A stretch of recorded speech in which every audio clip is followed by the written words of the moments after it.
Talent ఉన్న చాలా మంది క్రికెటర్లు అవకాశాల కోసం ఎదురు చూస్తున్నారు. ఒక్క ఛాన్స్ వస్తే చాలు నేషనల్ టీంలో సెటిల్ అయిపోవాలనుకుంటున్నారు. అందుకోసం డొమెస్టిక్ లెవెల్తో పాటు ఇండియన్ ప్రీమియర్ లీగ్ లాంటి టోర్నీల్లోనూ ఆడుతున్నారు. ఆయా టోర్నీలో తమ బెస్ట్ పర్ఫార్మెన్స్ ఇచ్చేందుకు ప్రయత్నిస్తున్నారు. జాతీయ జట్టులో చోటు కోసం తీవ్ర పోటీ ఉండడంతో చోటు కోసం కఠోరంగా శ్రమిస్తున్నారు. టీం బయట ఉన్నవారు ఇలా ఉంటే జట్టు వెంటే ఉండి ఛాన్సులు రాక బెంచ్ మీదే కాలం వెల్లదీస్తున్న వారు కూడా చాలామంది ఉన్నారు. ఈ పరిస్థితుల్లో ఒక ప్లేయర్ మాత్రం తనకు దక్కిన అవకాశాన్ని యూజ్ చేసుకోవడంలో ఫెయిల్ అయి టీంకు దూరమయ్యాడు. అతడే స్టార్ ఓపెనర్ పృథ్వీ షా. ఈ యంగ్స్టర్ ప్రతిభకు ఫిదా అయి కొన్ని అవకాశాలు ఇచ్చినా సరిగ్గా ఆడక టీంకు దూరమయ్యాడు.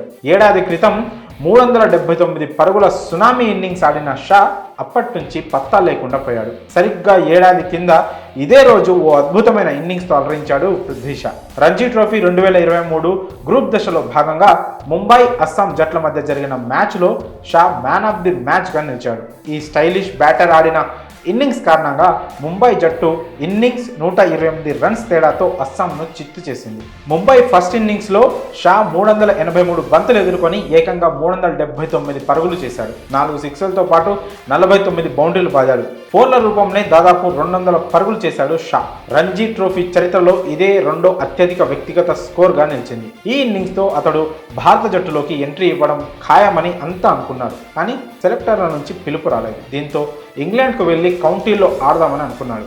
అక్కడ కొన్ని మ్యాచ్ల్లో బాగానే ఆడినా గాయం కావడంతో సడన్గా తిరిగి వచ్చేశాడు. గతేడాది ఐపీఎల్లో ఫెయిల్ అయిన పృథ్వీ షా ఈసారి రంజీ ట్రోఫీతో పాటు క్యాష్ రిచ్ లీగ్లోనూ బాగా పర్ఫామ్ చేస్తే తిరిగి టీమిండియాలోకి కంబ్యాక్ ఇచ్చే ఛాన్సులున్నాయి. అయితే ఆ మధ్య బాగా బరువు పెరిగిన అతడు కౌంటీ క్రికెట్లోనూ దీనివల్ల సమస్యలు ఎదుర్కొన్నాడు. బరువు కారణంగా కొన్ని షాట్స్ ఆడడంలో ఇబ్బందులు ఎదుర్కోవడమే కాక బ్యాటింగ్ చేస్తూ కింద కూడా పడ్డాడు. చివరగా 2021 జూలై 23న భారత్ తరఫున వన్డే మ్యాచ్ ఆడాడు పృథ్వీ షా.